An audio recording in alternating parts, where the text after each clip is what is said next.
bueno que están con nosotros una vez más. Estamos hablando acerca de las disciplinas espirituales. Y bueno, hoy quiero hablar acerca de la segunda disciplina espiritual.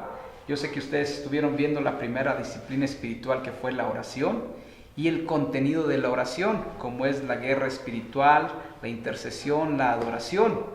Pero eso solamente era una disciplina espiritual. Esta es un poco más sencilla, pero creo que es muy importante. La segunda disciplina espiritual es la lectura o el hábito de la lectura de la Biblia.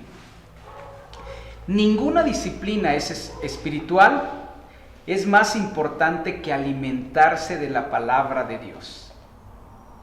Dice la palabra de Dios en el Salmo 119:5. Lámpara es a mis pies tu palabra y lumbrera a mi camino. Entonces, la Biblia como tal nos alumbra en medio de la oscuridad. Nosotros no podemos actuar de una manera sabia, sensata, si no tenemos la luz de la palabra de Dios. Y tenemos que saber que es muy importante. ¿Sabes por qué? Porque es un norte que nosotros obtenemos. A veces nosotros queremos seguir nuestra conciencia, nuestro sentir, nuestro corazón. Pero ¿sabes qué? La Biblia es como una brújula. Nos mantiene en lo correcto. Por eso es imprescindible que nosotros leamos y tengamos la disciplina de la lectura de la palabra. En la Biblia, Dios nos habla de sí mismo y especialmente de Jesucristo. Nos habla acerca de el Dios encarnado para que se haga latente a nuestras vidas. Y quiero hablarte acerca de las etapas en el uso de la lectura de la Biblia. ¿Por qué? Porque hay muchas personas que se quedan en alguna de estas etapas y no tienen revelación, o por otra parte, se aburren y no encuentran resultados. La primera etapa es la de escuchar la palabra de Dios. Ninguna persona tiene el hábito de hacer otra cosa o de crecer sino escuchando la palabra de Dios, ¿sí? ¿Cómo escuchamos la palabra de Dios? Bueno, cuando nosotros escuchamos sermones que están fundados en la Biblia. Por eso es bien importante que tú te congregues en una iglesia. Y si tú no conoces a Cristo, entonces vayas a un lugar en donde se predique acerca del Dios de la Biblia. Esa es la primera etapa, cuando escuchamos la palabra de Dios. La segunda etapa es cuando nosotros leemos la palabra de Dios. Ya hemos escuchado la palabra de Dios y ahora nosotros lo que hacemos es leer para ver si lo que nos han predicado es lo correcto. Y nosotros tenemos que saber que leemos la Biblia al principio, pues para conocer el contexto o la historia, ¿sí? Hay personas que dicen, bueno, ¿quién escribió la Biblia? ¿Sí? ¿Qué antigüedad tienen los escritos de la Biblia? ¿Cómo está conformada la Biblia? Bueno, para eso nosotros tenemos que aprender a leer la Biblia. Otra de las etapas es estudiar la palabra de Dios, que esto ya lleva un compromiso mayor. El estudiar la palabra de Dios en realidad es para ser adoctrinados, es para tener una profundidad.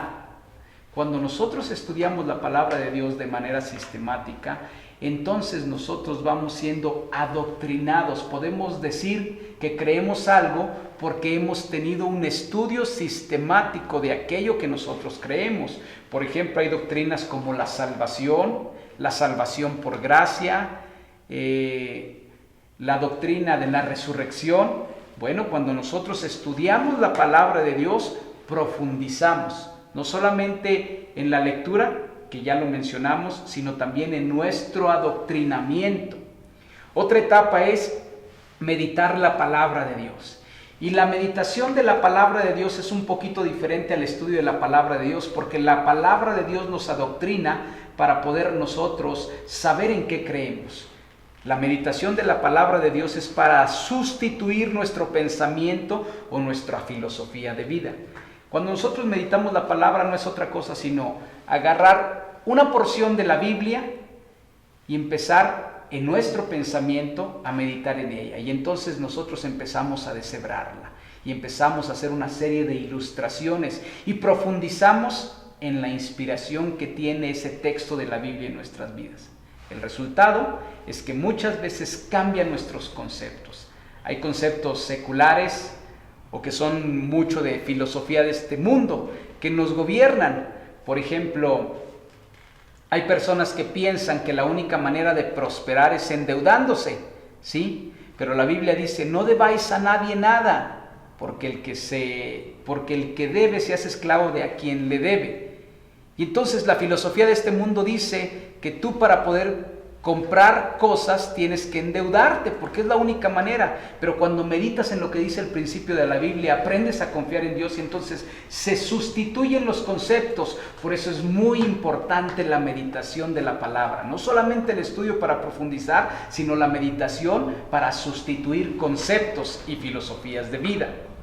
Otra etapa es la aplicación de la palabra. Y la aplicación de la palabra tiene que ver con que ante cada circunstancia de nuestra vida diaria, nosotros tenemos que aplicar los principios que hemos meditado o aprendido. A lo mejor viene delante de ti la tentación en cualquier índole en la cual tú seas débil. Pero cuando tú aplicas la palabra, entonces tú eres librado de la tentación y por ende eres librado de caer en el pecado. La aplicación de lo que tú has entendido en los sermones, la aplicación de aquello en lo que tú has confiado por años, bueno, pues entonces va cambiando de alguna manera el día a día. Y por eso es importante que tú tengas este hábito. Y el último, o la última etapa, es vivir la palabra de Dios. Vivir la palabra de Dios no es otra cosa sino obedecer los mandamientos y evidenciar el poder transformador de Dios en un ser humano. Hay creyentes que tienen años y ves que su conducta es intachable. ¿Por qué? Porque son personas que no solamente aplican la palabra de Dios, que no solamente estudian la palabra de Dios, que no solamente leen la palabra de Dios, que no solamente meditan en la palabra de Dios, sino que son conducidos por lo que la Biblia dice. Y ese es el nivel supremo de una persona que adquiere la disciplina de la lectura de la Biblia. Cuando una persona vive lo que la Biblia dice, es gobernado por la palabra de Dios.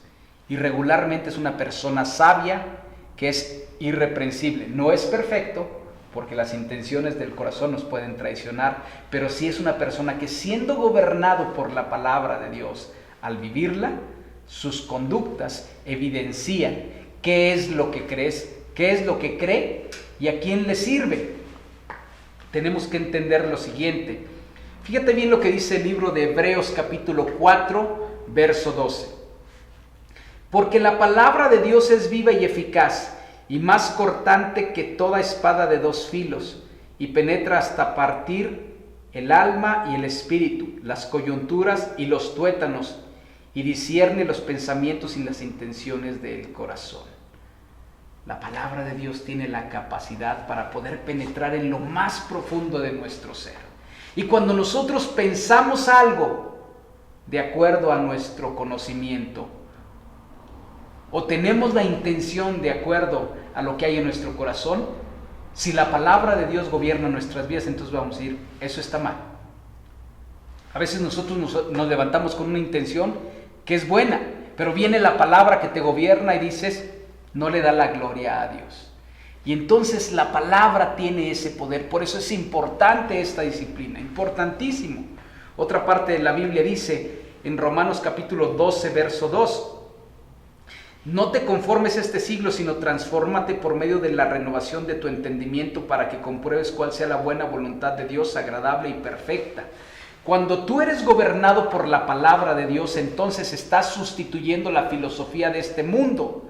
Acuérdate que mucho de lo que nosotros hacemos es producto de lo que pensamos. Entonces, si tu pensamiento o tus pensamientos están plagados de la filosofía de este mundo, tus conductas o el resultado, a fin de cuentas, le van a dar gloria al Dios de este siglo. Pero si sustituyes tus pensamientos con la palabra de Dios, entonces te estás transformando. Esto es, que estás tomando el molde de lo que Dios quiere para tu vida.